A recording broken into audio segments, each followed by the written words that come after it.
possamos, Deus, iniciar nesse estudo do livro do Apocalipse. O livro esse, Pai, que vem trazer esclarecimento para nós, os finais dos tempos, do juízo, também da vida do Senhor Jesus. O Senhor abre o nosso coração, nossa mente, nosso entendimento, para que nós possamos ouvir. Deus, seja com o teu servo, pastor Davi, para ministrar esse estudo, Deus, e que nós possamos, Deus, participar desse estudo com o nosso coração pronto para receber e pôr em prática em nossas vidas. Nós te louvamos, Deus, por cada um que está, por esse início desse estudo, Deus, desse curso do Apocalipse, que nós possamos, Deus, realmente colocar o Senhor em primeiro lugar em nossas vidas, Deus, e que tudo que nós vamos fazer seja para a tua honra e tua glória. Nós te louvamos, Deus, por esse momento, por esse estudo, em nome de Jesus. Amém. Amém. Muito bem, meus irmãos. A questão é a seguinte: vai ser curso de Apocalipse. Isso significa o quê? Vai ser uma abordagem acadêmica, igual aula de faculdade. Por quê? Porque eu quero que vocês entendam. O que não pode acontecer é o seguinte: tem uma, duas, três, 4 posições diferentes sobre Apocalipse, e vocês ouvem uma, ouvem outra, ficam confusos e não sabem por que tem que ser uma ou outra. Então nós vamos ter que entender para poder discernir. Lembrando que Apocalipse, ele carrega uma bênção. Capítulo 1. Juninho.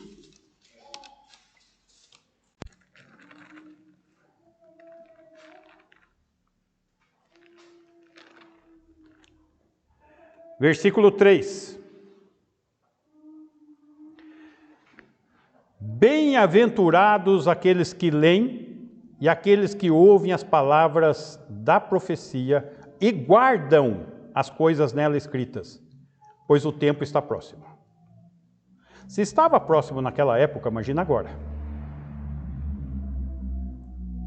Então, nós temos que sugar daqui, porque é revestido de bênção. Ler e ouvir as palavras da profecia e guardar as coisas escritas. E para nós podermos discernir, nós temos que entender primeiro as diferenças da escatologia, das profecias bíblicas. É nisso que eu falei que eu vou ser acadêmico. Eu vou começar a entrar em aspectos de entendimento doutrinário. Primeiro nós temos que entender qual que é a metodologia do entendimento do livro. E tem 4 metodologias, mas só uma está certa. E para a gente entender, não basta entender qual é a certa, tem que entender as que estão erradas. Senão a gente não vai conseguir discernir. Primeiro método utilizado, o histórico, chamado historicismo. Então, primeiro método, historicismo. O que é historicismo? Ele trata as profecias do Antigo Testamento e do Apocalipse, procurando a realização ao longo da época da igreja primitiva, lá atrás.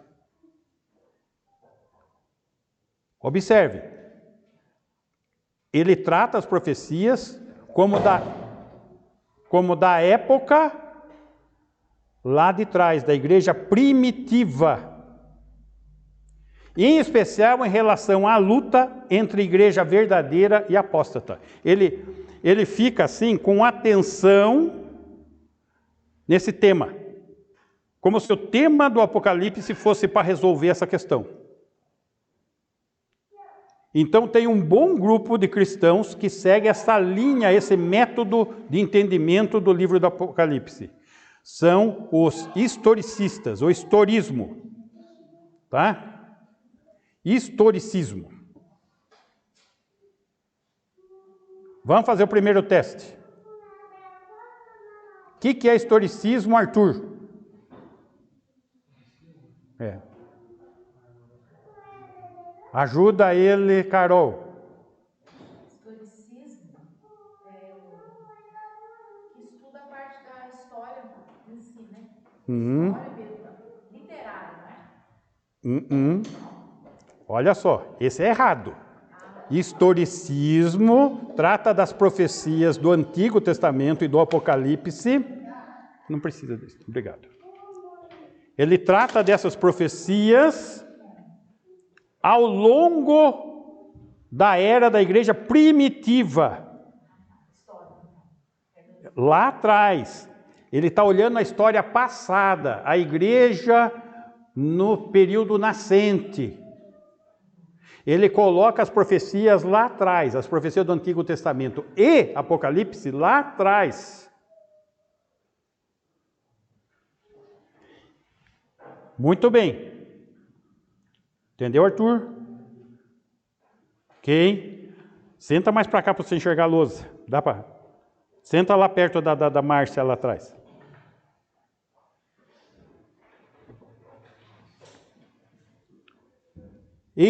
Historicismo.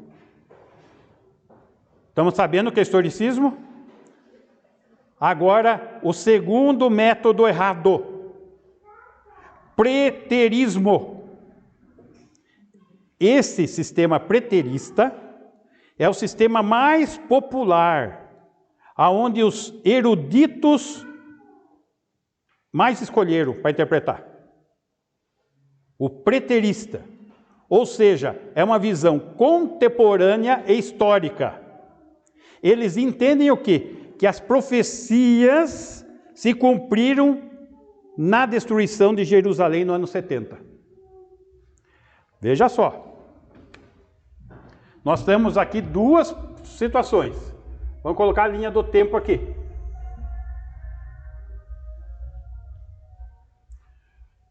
Antigo Testamento. As profecias do Antigo Testamento, a vinda do Messias, o seu sacrifício, a sua ressurreição, o nascimento da igreja. Que ano nasceu a igreja, gente? É importante isso, como que nós vamos entender a Bíblia? Que ano nasceu a igreja? Não. Jesus morreu com quantos anos, gente? Não tem o erro lá do calendário? Então é no ano 30. Ano 30. Então aqui essas datas são importantes, senão você não interpreta a Bíblia. Ano 30. Gente, esse pincel não está com nada, Márcia.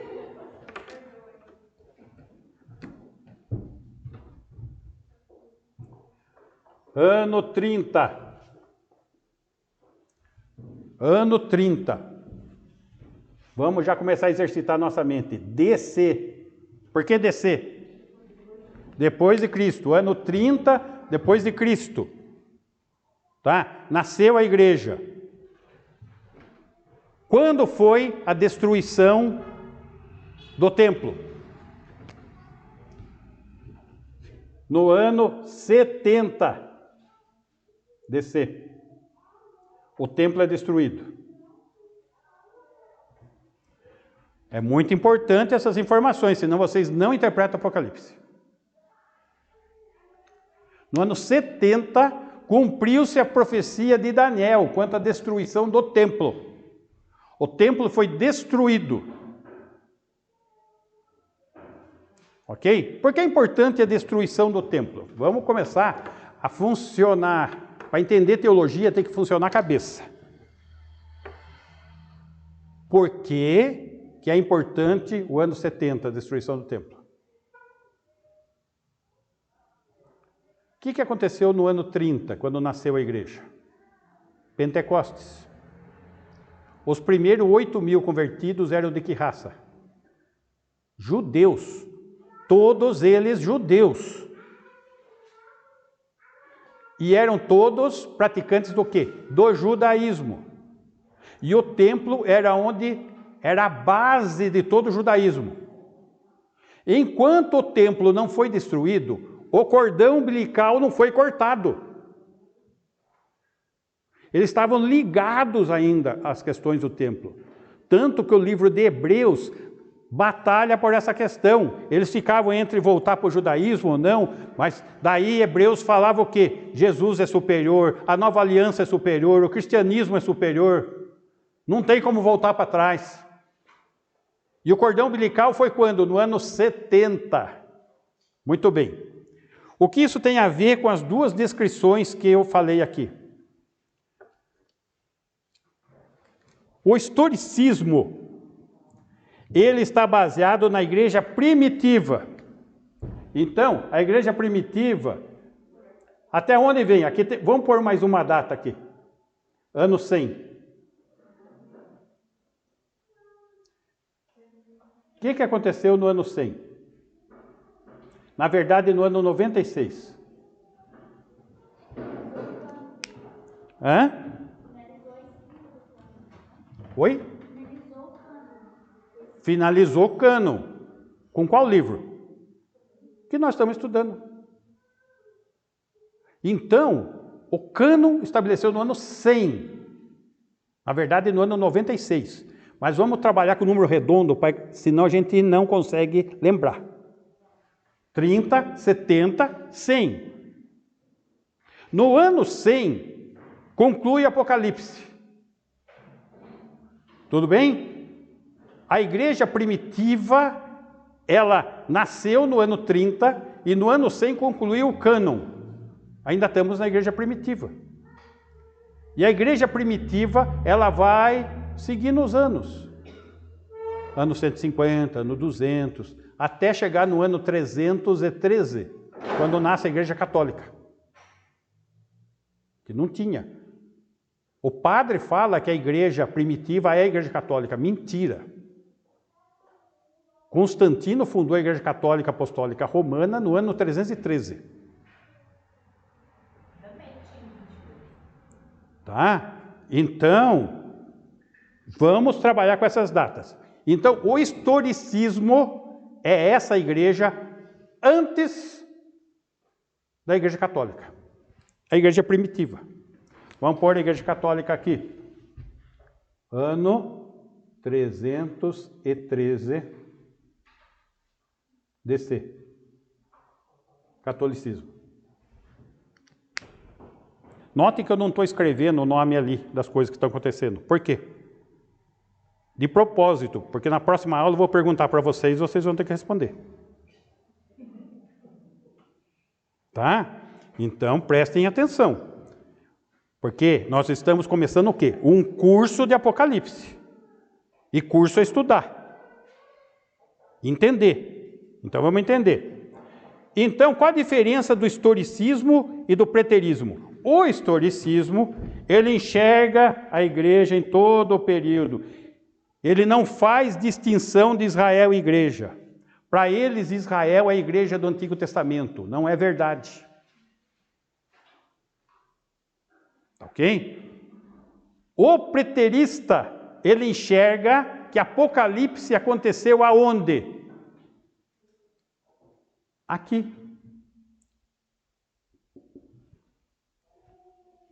Está vendo no ano 70?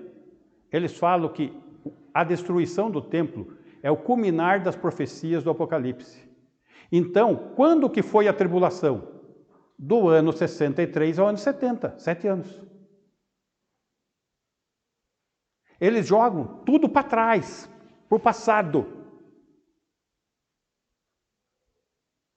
Eles não lidam com profecias como nós lidamos, as profecias que hão de acontecer.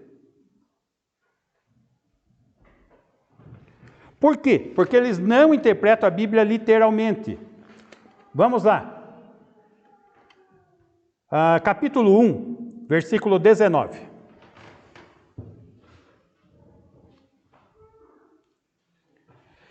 Escreve, pois, as coisas que viste, as que são e as que hão de acontecer depois destas. O que o anjo do Senhor está revelando para João? João, escreva o quê? O que viste. para trás, passado. As que são, presente. E as que hão de acontecer, futuro. Gente, está aqui a divisão do livro. Capítulo 1, passado. Jesus e seu sacrifício. E sua ressurreição. E seu ministério à destra do Pai, como nosso mediador e intercessor. As que são, a igreja. E as que hão de acontecer depois destas, a tribulação e o reino milenar. A divisão está aqui, gente. Só que essas outras posições negam tudo isso. Tá? Mas eu quero que vocês saibam o que eles pensam, senão você não vai entender baseado no que eles falam o que falam. E daí, eles lançam um argumento, a pessoa fica na dúvida. Por exemplo, eu assisti uma palestra do Augusto Nicodemos, um dos maiores teólogos da Igreja Presbiteriana. Então, o que ele fez? Ele falou que o livro de Apocalipse, que João estava preso em Patmos no ano 58, para poder a profecia acontecer do ano 63 ao ano 70. Porque é no que ele crê. Só que vai ter um monte de problema para isso acontecer. Não vai encaixar a cronologia, não vai encaixar os acontecimentos. E nós vamos tratar com mais detalhes isso, por isso que são importantes as datas. Porque o povo leigo, que não conhece data, a hora que ele colocou esse argumento do ano 58, ficou tudo quietinho. A plateia ficou quietinha e engoliu a data, 58. Quer dizer, então, a tribulação foi o período que acabou culminando na destruição do templo. É isso que eles pensam. Por isso que a gente precisa ter cuidado até para ouvir na internet os pregadores. Tem bons pregadores? Se é um tema com entendimento igual, ótimo. Mas entrou na escatologia, é problema. É problema. O problema é que a escatologia ela permeia uma série de coisas não escatológicas. Porque permeia o entendimento. Mas vamos seguir mais um pouco.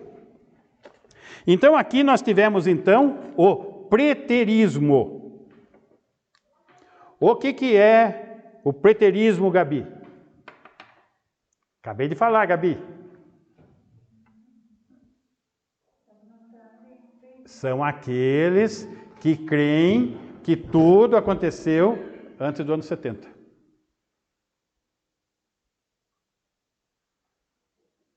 Gente, eu vou forçar vocês a pensar comigo. Vou encher vocês de pergunta.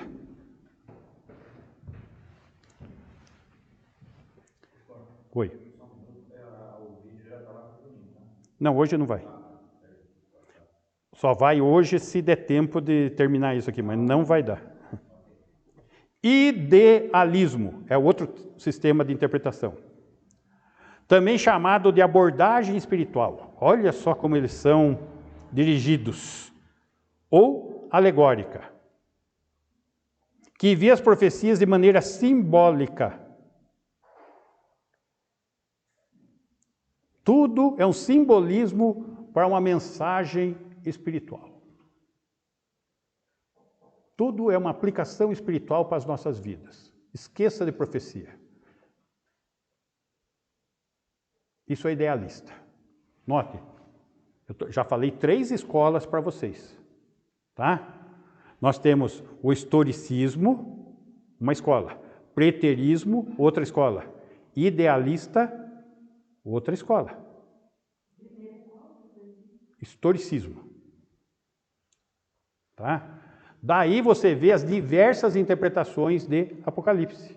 O historicista ele vai interpretar do jeito dele, o preterista do jeito dele e o idealista do jeito dele. Ok? Então, daí quando passa na internet aquele filme Apocalipse, O pessoal acha lindo. É um filme preterista. Não tem nada a ver com a nossa doutrina. Não bate nada. O filme não bate nada, 0,0, com o que nós cremos. Está vendo? Então nós precisamos estar atentos. Mas no que nós cremos? Qual que é a nossa posição? A futurista. A futurista é baseado no cumprimento profético, literal, físico e global. O que quer dizer isso? A gente interpreta a Bíblia literalmente. A volta de Jesus vai ser corpórea, física, presente, e vai para governar a terra. Não importa que país você está, Jesus está voltando para você também. Isso é futurismo. E a nossa interpretação é futurista. Porque enxerga o quê? As profecias, o futuro. As coisas que hão de acontecer depois destas. É isso que a gente está estudando.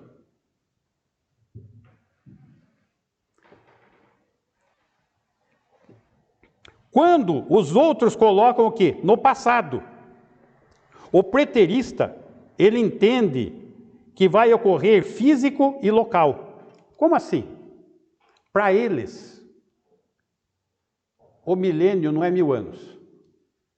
É uma época. E que Jesus vai voltar. Isso nós vamos ver nas outras definições que eu vou mostrar aqui. Mas eles visualizam o quê? Algo no passado, algo físico e local. E também não literal e espiritual. Exemplo de interpretação, vamos lá. Mateus capítulo 25.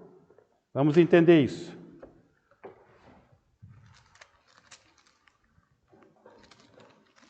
E se preparem para as perguntas.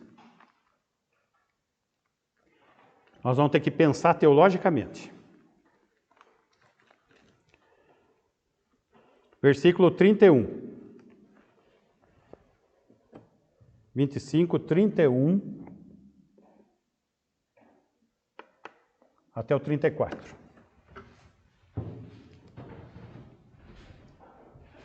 Quando vier o Filho do Homem na sua majestade. Gente, vamos interpretar literalmente isso. Quando vier, está no passado ou está no futuro? Olha aí, gente, é só olhar o verbo. Quando vier o Filho do Homem na sua majestade. Por que majestade? Porque ele é rei. Para reinar. E ele prometeu um reino terreno milenar aqui na terra. E todos os anjos com ele, então se assentará no trono da sua glória. Para quê? Versículo 32. E todas as nações serão reunidas em sua presença, e ele separará uns dos outros, como o pastor separa dos cabritos as ovelhas. O que ele vai fazer? Julgar. O quê? As nações. Está claro isso no texto? Que ele vai julgar as nações. Por quê? Porque ele vai separar cabrito de ovelha. Correto? O que é ovelha? O que é, Arthur? Que crê, que obedece o pastor. O que é o cabrito? Não tem nada, ele não segue a voz do pastor. Ele vai separar cabrito de ovelha. Ok? Muito bem. 33. E porá as ovelhas à sua direita e os cabritos à esquerda. Está separando. Separou. 34. Então dirá o rei aos que estiverem à sua direita, as ovelhas: vinde benditos de meu pai, entrai aonde? Na posse do reino. E esse reino vai ser aonde, gente? Não, na terra.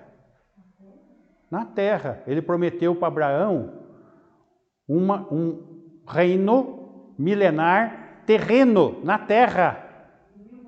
De 1000 anos, exatamente. É aqui que os outros grupos embolam o meio campo. Porque vos está preparado desde a fundação do mundo. Vamos entender agora o que está acontecendo. Para esses grupos, Mateus 25 é o juízo final.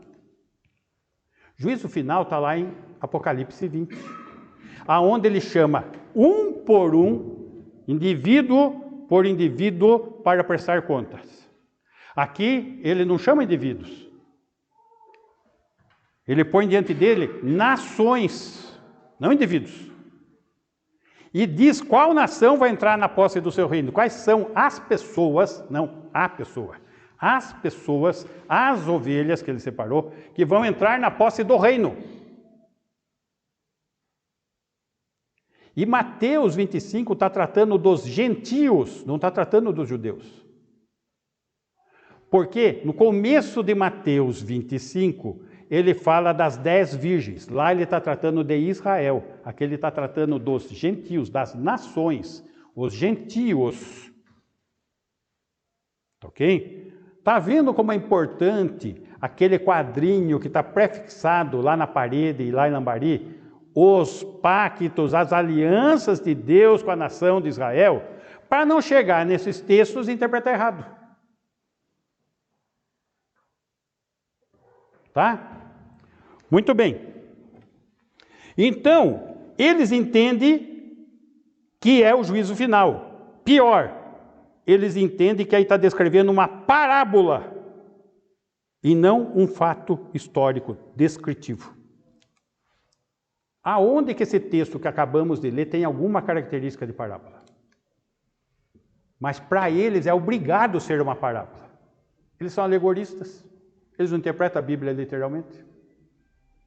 Então, se ele for interpretar literalmente esse texto, ele tem que falar, estou errado. Agora, para ele não falar que está errado, ele fala, não, aqui é uma parábola.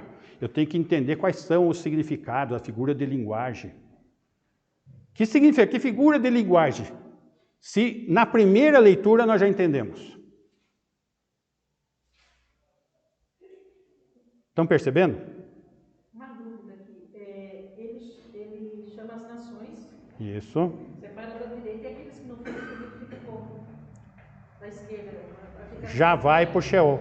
Não, mas eles morreram? Morre. É todo mundo executado. Vai ser executado na hora, então. Ali. Já vai para o Sheol. Não entra.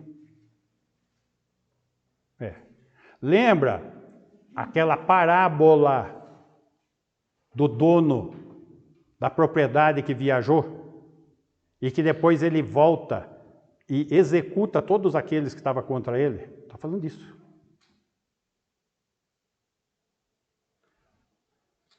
É disso que está falando. Tá? Versículo 41, Juninho.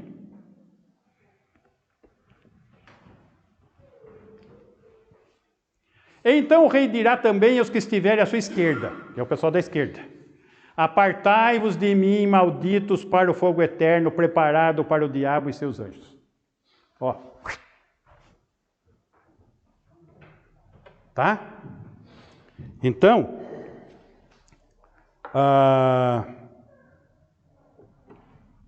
direita, esquerda. Direita, esquerda. Estão entendendo? Direita, esquerda.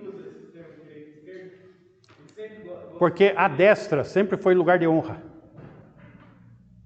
Jesus está sentado à destra. E sempre a gente usa assim, ó, a pessoa é meu braço direito. Meu braço direito. Para você ter ideia, canhoto, até em exército era separado. Quando montava a tropa, tirava os canhotos da tropa. Porque atrapalha. É só destro. Porque se um dá espadada de cá e o canhoto está dando de lado, aí começa um a matar o outro. Não dá certo.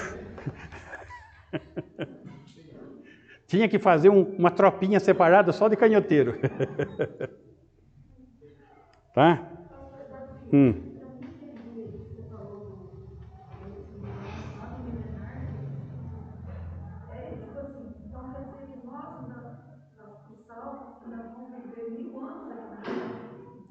Não, depois de ressuscitados. nós vamos ter acesso à terra. 1000 anos depois. 1000 anos, nós vamos ter acesso à terra. Nós vamos estar na Nova Jerusalém Celestial. Vamos estar a serviço do rei. Mas a terra vai ter. Vai ter a terra. Vamos ter acesso porque Jesus, hoje é o quê? O noivo. E a igreja é a noiva. E Jesus é o rei. Só que ele não está reinando, ele vai reinar. Mas para responder uma coisa que hoje não se respondeu. Maria, ela se encontra onde hoje? Hoje, Maria, ela faz parte da igreja. Está aguardando o arrebatamento. Num túmulo. A ascensão de Maria é um dogma católico que nasceu no ano que eu nasci, em 59. Não existia. Até o ano 59 não tinha esse dogma católico. Hã? Hoje estão no céu. Maria também já está. Porque foi levado cativo o cativeiro. Ela faz parte da igreja, do corpo de Cristo. Porque Maria é uma irmã, faz parte do corpo de Cristo. Ela não é corredentora, não é comediadora. O papel que ela tinha que ter era ser mãe de Jesus, homem. Ela já fez o que tinha que fazer.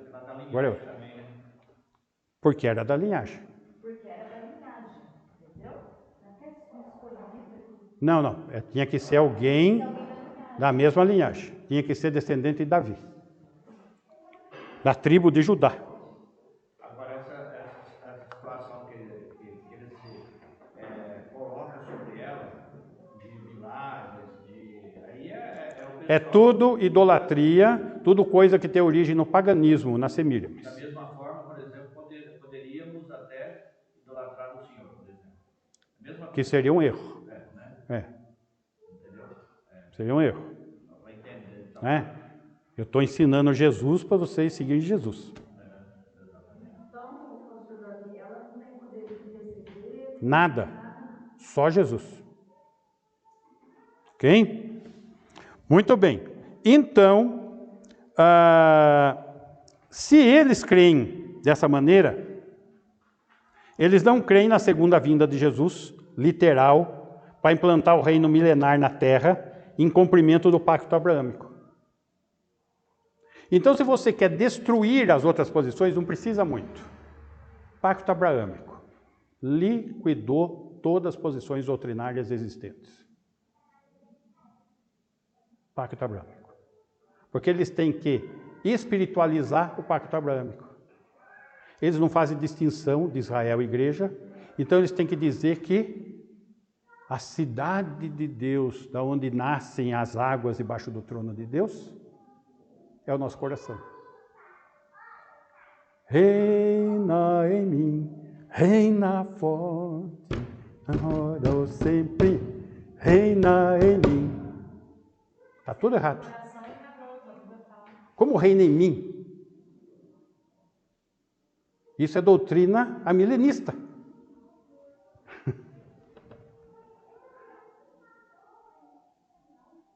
Mas Jesus não tem que ser meu Senhor, não seu reino no meu coração. São coisas diferentes.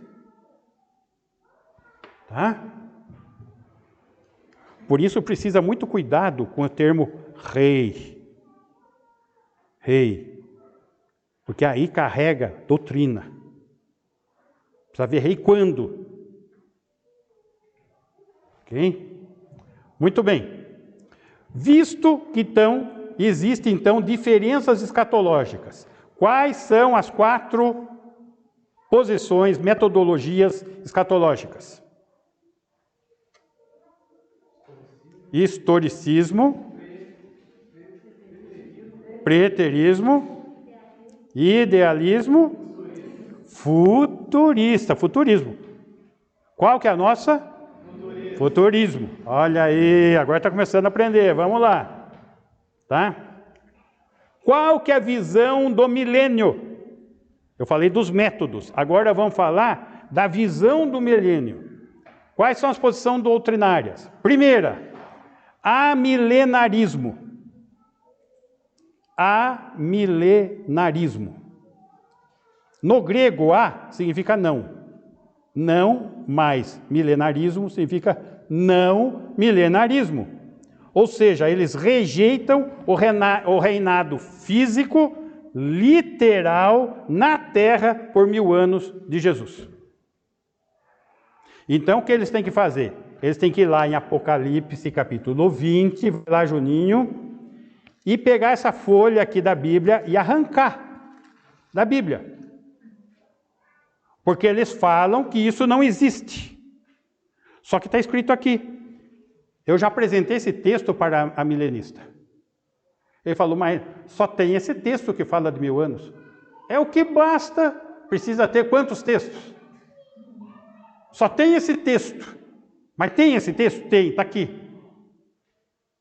Ah, não existe isso. Está entendendo como que funciona a coisa? Porque eles não creem que a Bíblia é a palavra de Deus como nós cremos. Nós cremos que a Bíblia é a palavra de Deus, palavra por palavra. Eles creem que a Bíblia é a palavra de Deus como conceito, como ideia, e não palavra por palavra como nós cremos. Então daí começa a formar essa bagunça. Agora quando digo eles, gente, é a maioria. 90% do mundo cristão é amilenarista. 90%. Então a gente precisa muito cuidado. Não, vamos... a doutrina é boa, é igual a nossa, é igual... Não é. Cada 10, 9 não é. Tem que achar esse 1. Tá? Capítulo 20, versículo 1. Põe no 1. Então vi descer do céu um anjo, tinha na mão a chave do abismo e uma grande corrente. 2. Ele segurou o dragão, a antiga serpente lá do Éden, que é o diabo, Satanás, e o prendeu por 1000 anos. 1000 anos. Versículo 3. Lançou-o no abismo, fechou-o e pôs selo sobre ele, para que não mais enganasse as nações, até que se completarem o que? Os 1000 anos. Depois disso é necessário que ele seja solto pouco tempo. Quem que está lá nos 1000 anos? As nações. Como que foi Mateus 25? Cabritos e ovelhas separados da onde? Das nações. Gente, está tudo na Bíblia. É só querer entender.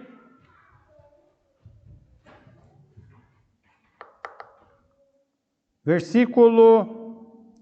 o 4. Já fala de novo.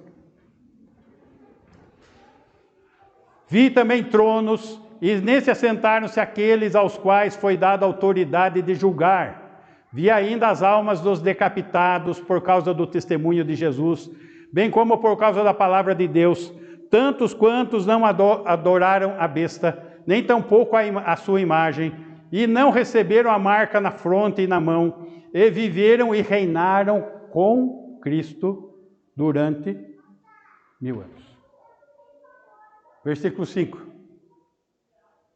Os restantes dos mortos não reviveram, aí vai falar do juízo final depois, até que se completassem os 1000 anos, daí vai ser o juízo final. Esta é a primeira ressurreição. Que a segunda é no juízo final, que vai ressuscitar num corpo diabolificado para não morrer no inferno. Ok? 1000 anos. Então, qual que é o argumento deles? Só tem esse texto. Você pega o pacto abraâmico, o que Deus prometeu para Abraão, Israel ser cabeça das nações, prometeu para Moisés, e não ser cauda, e só estar em cima e não embaixo. Quando? No reino milenar terreno, com Cristo físico presente aqui para governar, o filho de Davi. Tão simples assim. Então, não faz. É só nós que interpretamos isso. Só nós. Nenhuma outra doutrina. Porque a gente interpreta literalmente. Agora, se você alegorizar e falar que tem um ensinamento mais espiritual profundo por trás daquilo e começar a contar historinha? É fácil você escolher pastor. Vai na escola, escolhe os melhores alunos de redação, ele sabe contar historinha. Pode pôr para estudar, porque vai contar historinha, ele não vai contar Bíblia. Vai ser bom de historinha. Entendeu? Porque é só historinha, não tem base bíblica. Tá? Mas vamos seguir mais um pouco. Eu estou sendo um pouco duro com eles, mas não é um pouco duro, estou sendo um pouco duro porque eles creem na salvação em Jesus, eles creem na obra de Cristo, eles podem encontrar salvação. Mas discernir as Escrituras, o ensinamento bíblico, doutrinário, aí acabou. Acabou. Bom, então, como que é esse entendimento do milênio? Amilenarismo. A quer dizer não. Milenarismo 1000. Não milenar. Não crê no reino milenar. Amilenarista. Aqui está a maioria.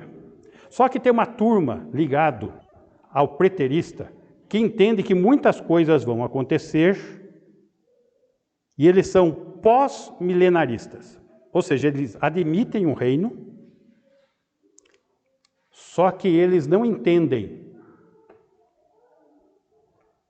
o aspecto do arrebatamento, da tribulação, tudo o que vai acontecer. Então, no que eles creem? Como que crê esse grupo? Os pós-milenaristas, que Cristo virá a segunda vez. Eles creem nisso. Ao término do milênio.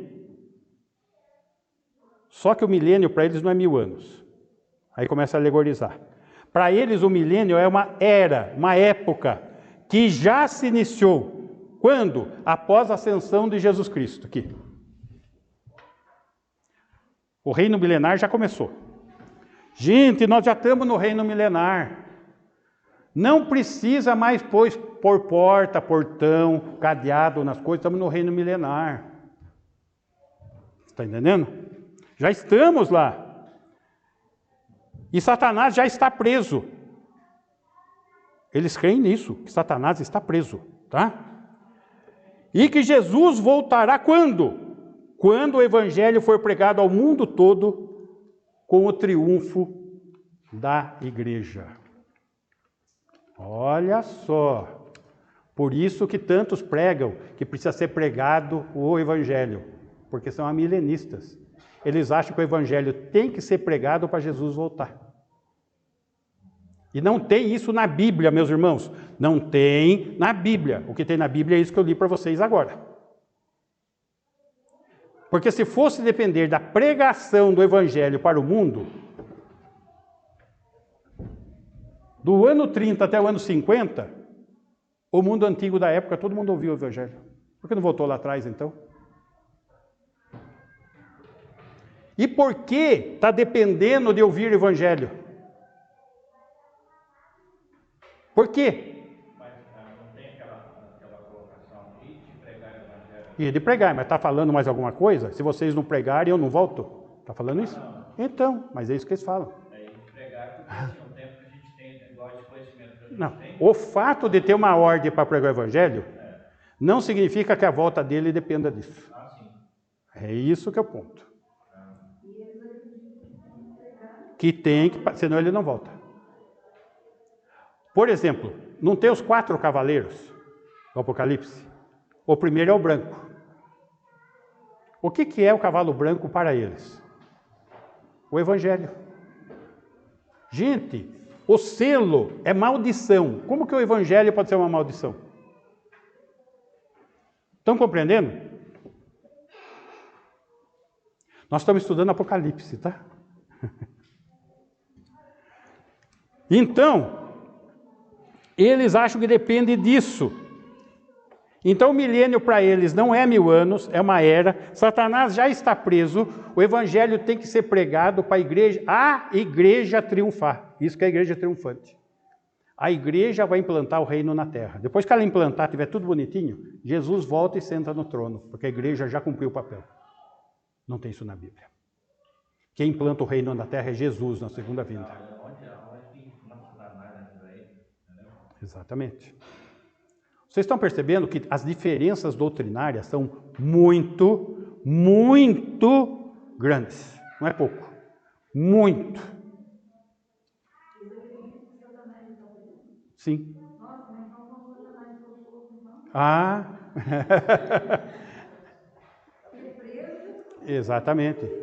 Eles falam que Satanás é igual um cachorro na corrente. Ele só morde você se você for lá perto dele. Que ele não tem ação de chegar em você e fazer alguma coisa. Não? Então daí a gente tem que pegar outra parte da Bíblia e anular. Né? Falando que ele ruge como leão, resistir ao diabo, ele fugirá de vós. Então é porque o crente está do lado dele, se ele não tem como chegar no crente, então o que ele faz com esses textos? Isso. O príncipe deste mundo quem é? Satanás. Tá, ele está.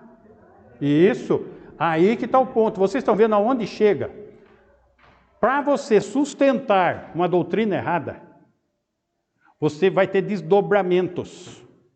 Por exemplo, a Igreja Católica, ela crê que todos são salvos em Cristo. O que ela faz para sustentar o que ela fala? Ela chega no Jardim do Éden, Adão e Eva, e fala que é uma parábola. E que Satanás não existe. Sabia disso? É. Então, todos vão ser salvos pela cruz de Cristo. Daí eles não sabiam o que fazer, porque existem algumas pessoas que estão na cara que são filhos do diabo. De tanta coisa ruim que faz. Daí o que eles fazem? O que eles fazem? Eles criam um dogma, purgatório. Só que não tem na Bíblia purgatório. Então o que eles fazem? Introduzem os livros apócrifos para justificar o dogma deles. Porque não tem sustentação doutrinária, bíblica. Aonde começou o erro? Na interpretação do Gênesis. Aonde entrou o erro dos demais evangélicos? Na interpretação da Bíblia. Eles são alegoristas, eles não são literalistas. Aí, eles têm que sustentar o que fala, sem ter base na Bíblia. Daí começa a inventar a historinha. E são essas historinhas que eu estou contando para vocês, distorcendo textos. Muito bem. Então, nós temos quais são as duas visões do reino milenar? Isso. A milenista que não crê no milênio. E pós-milenista que acha que Jesus só volta no final do reino milenar, que não é milenar, e que a igreja já triunfou na terra implantando o evangelho.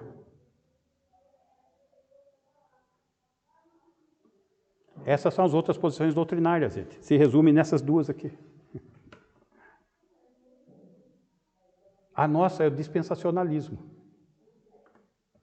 que é a terceira visão. Vamos para o dispensacionalismo. Dispensacionalismo. O que o dispensacionalista crê?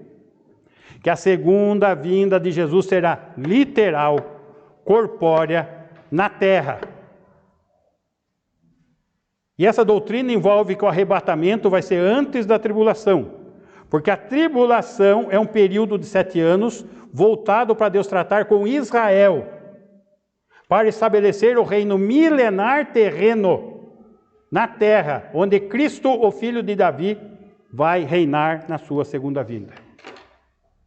Que é que está no texto. Isso é dispensacionalismo. Essa é a nossa doutrina. Que é uma doutrina de minoria. Que eu não entendo por quê, porque é o que está escrito.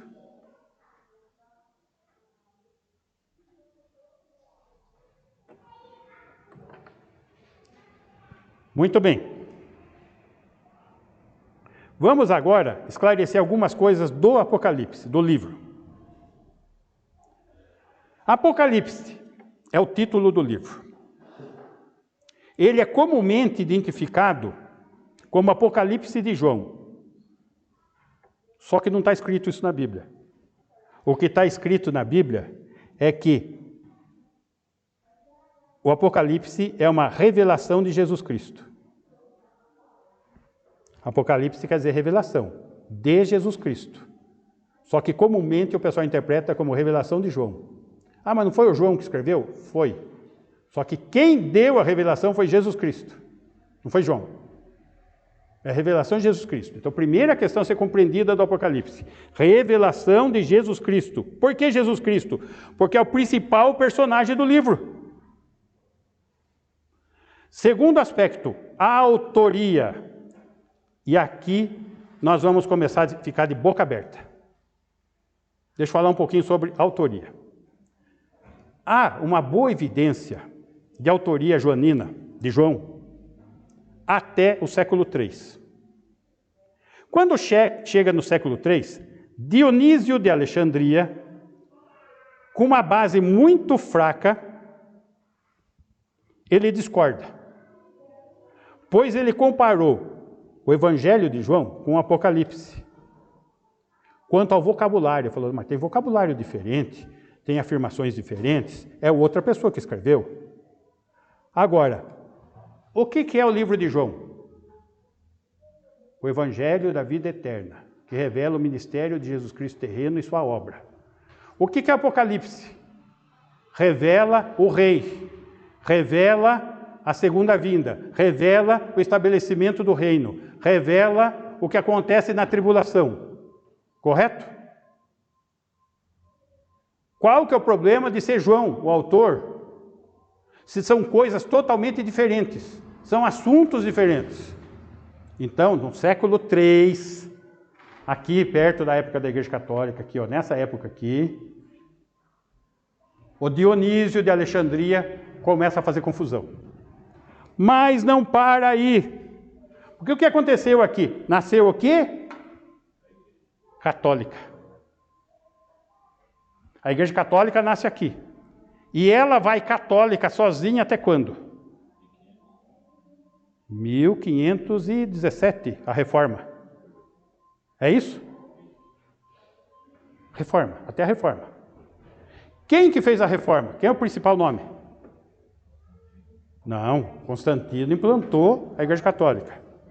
Quem? Martinho Lutero. Mas,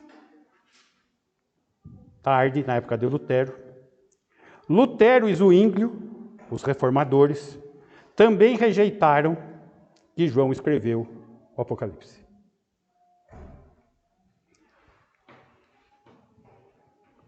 Quem que era Martinho Lutero? Padre. Quando o Dionísio, no começo da Igreja Católica, e o Lutero e o Zwinglio comprou a ideia de quem? Do Dionísio. Agora, por que o Lutero fez isso? Eles rejeitaram, tendo como base o quê? Preconceito contra o reino milenar de Cristo. Ele não crê nisso que nós cremos. Ele era milenista. Lutero é milenista. Zwinglio é milenista. Eles não creem no reino milenar, terreno, corpóreo de Cristo. Então, o que acontece? Vamos negar esse livro. Não foi João que escreveu, não. A melhor forma de você eliminar, elimina as provas. Aqui que fala reino milenar, para. Estão vendo?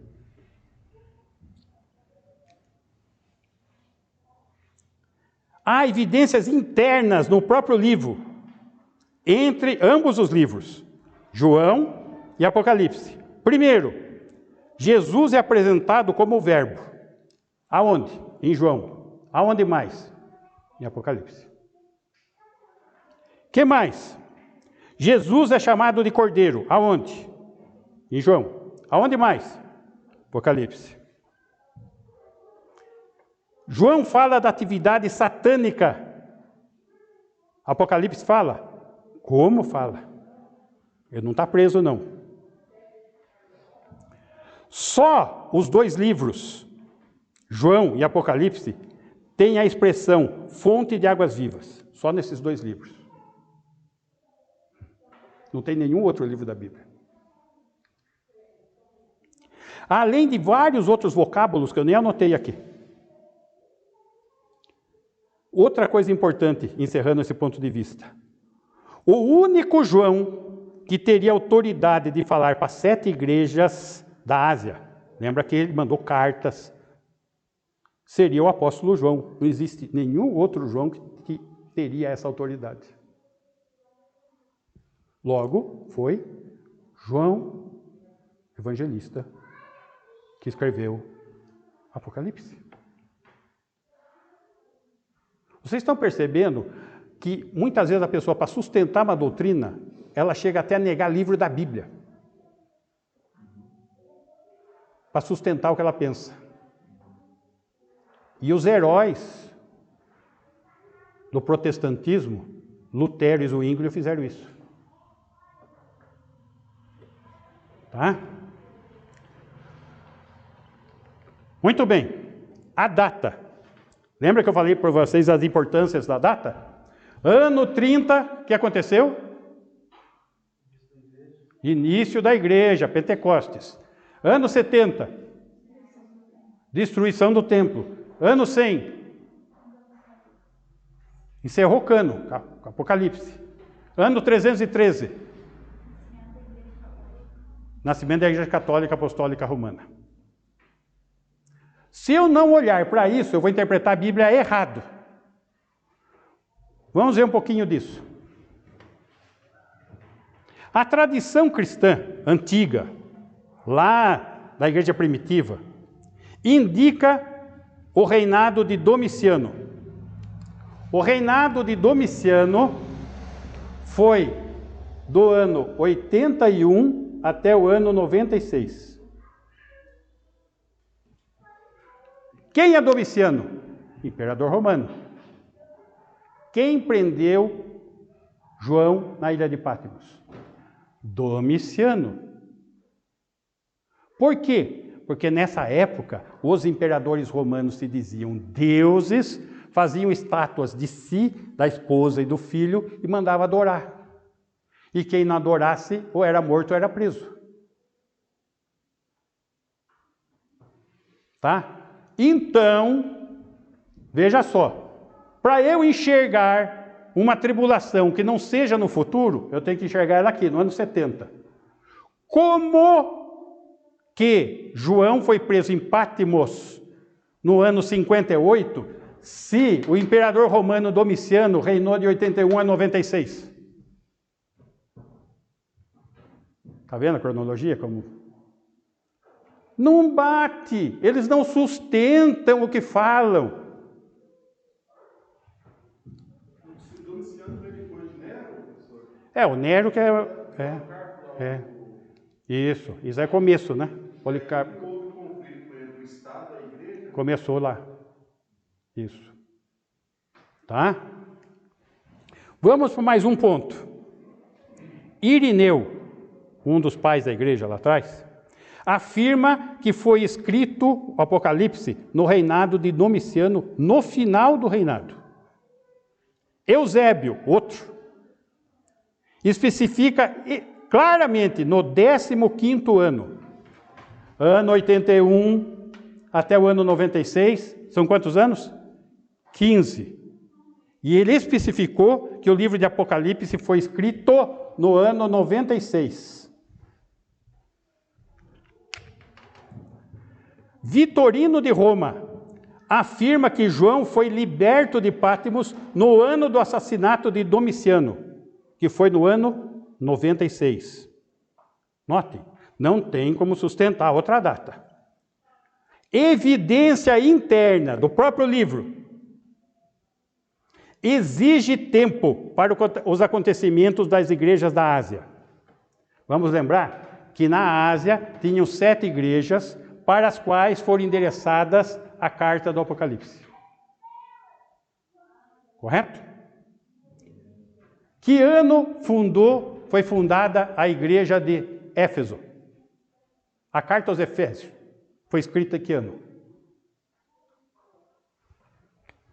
A carta aos Efésios, foi escrito no ano 61 depois de Cristo. E nós estamos no ano 96, quando, no capítulo 2 de Apocalipse, a primeira carta para Éfeso. Ano 96 depois de Cristo. Carta a Éfeso. Nós temos entre um e outro 35 anos de diferença. Isso significa o quê? Que a carta de Paulo aos Efésios foi escrita 35 anos antes e não aponta nenhum problema na igreja. Pelo contrário, Paulo está orando para que eles cresçam, está orando para que eles sejam edificados, está orando para que eles conheçam o amor de Cristo, está orando para que eles permaneçam com o primeiro amor. Quando chega em João, 35 anos depois, João fala que Éfeso tinha perdido ou tinha abandonado o primeiro amor. 35 anos depois. É isso que eu estou falando. Existem evidências internas no livro. Qual a evidência interna? Como que eu vou colocar o ano 58 nessa conta aqui? Só para sustentar que a tribulação culminou no ano 70?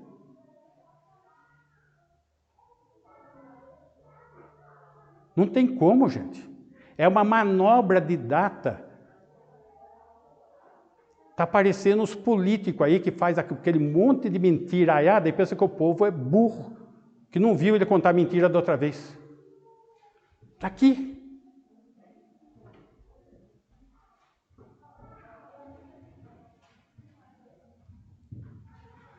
Diante dessa evidência interna,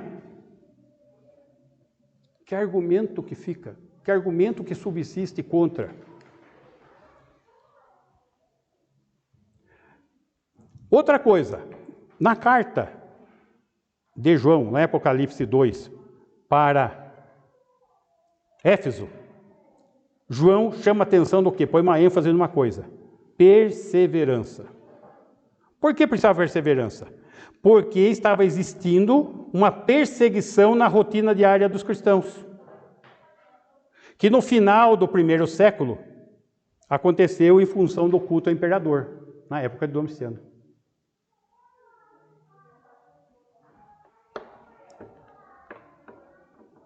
Isso é evidência interna do livro. Então ele tem evidências externas, evidências internas. As evidências internas estão nos vocábulos de uso, na confirmação da história, pelas testemunhas da história e pelas evidências históricas narradas na própria Escritura. Logo, não tem como negar a data de 96, como a data de ser escrito Apocalipse. Se Apocalipse foi escrito no ano 96, acabou todas as outras posições doutrinárias não subsistem. E está aqui, para qualquer um querer ver. Então, hoje, eu queria fazer isso, uma aula de introdução, para vocês entenderem o cenário do Apocalipse, para a gente poder entrar no Apocalipse. Porque se a gente não entender qual é o ponto de vista doutrinário, quais são os métodos usados pelos outros grupos, o que eles pensam, o que eles creem, o que nós cremos, qual é o nosso método, quais são as evidências a nosso favor, não dá para começar a estudar. Tem que começar a estudar com base. Por isso que eu falei que o primeiro estudo ia ser 100% acadêmico, para vocês entenderem as bases. Agora, a partir do próximo estudo, a gente começa a entrar no livro propriamente dito e vai destrinchando. Ok? Concluindo, só com o versículo que nós tivemos no começo. Apocalipse, capítulo 1. Versículo 19. Aqui está a divisão do livro de Apocalipse. Escreve, pois, as coisas que viste. Viste está onde, gente? No passado. As que são, está no presente, período da igreja. E as que hão de acontecer depois destas, está no futuro, é profético. Se é profético, não é histórico. Se não é histórico, e eu comprovei para vocês que não é histórico, todas as outras posições doutrinárias evangélicas estão erradas. E por que estão erradas, gente? Porque a igreja é reformada. O que é uma igreja? O que foi reformado? A Igreja Católica foi reformada. Mas então a Igreja Protestante, qual a base doutrinária da Igreja Protestante? Amilenarismo, que é a doutrina católica. Vim para cá, né? Amilenarismo, que é a doutrina católica e que as igrejas evangélicas mantiveram no seu seio. Estão percebendo? É uma igreja reformada. O que é uma igreja reformada? Imagina você pegar uma construção ruim, tudo cair nos pedaços. Ah, vamos bater aí um calzinho, vamos, né, rebocar ali, vamos trocar o piso dali, né? Mas é a mesma igreja, arrumadinha. É a mesma doutrina. Só não tem a idolatria, o resto é igual. É igual. Aí, é igual no quê? Na interpretação. Quem que estabeleceu o sistema alegórico que nós conhecemos hoje de interpretação? Agostinho, que era padre. Gente, é só olhar, pensar e ver o que está acontecendo.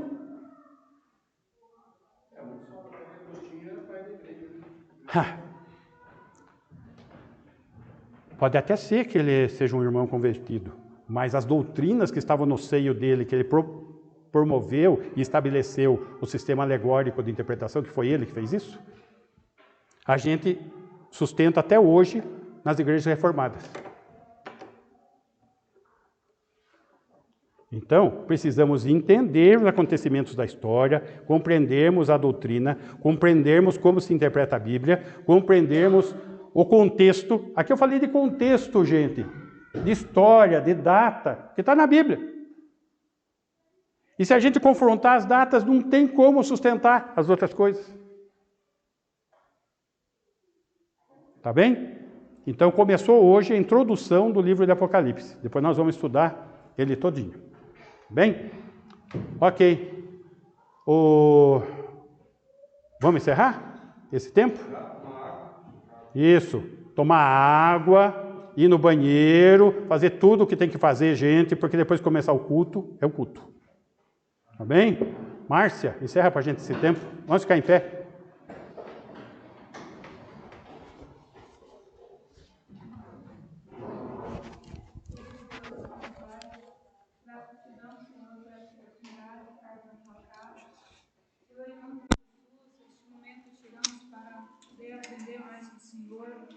Deus, eu peço, Senhor, que o Senhor esteja na vida dessa igreja, de cada igreja, Senhor, que se dispõe a poder aprender mais do Senhor, oh Pai, em nome de Jesus.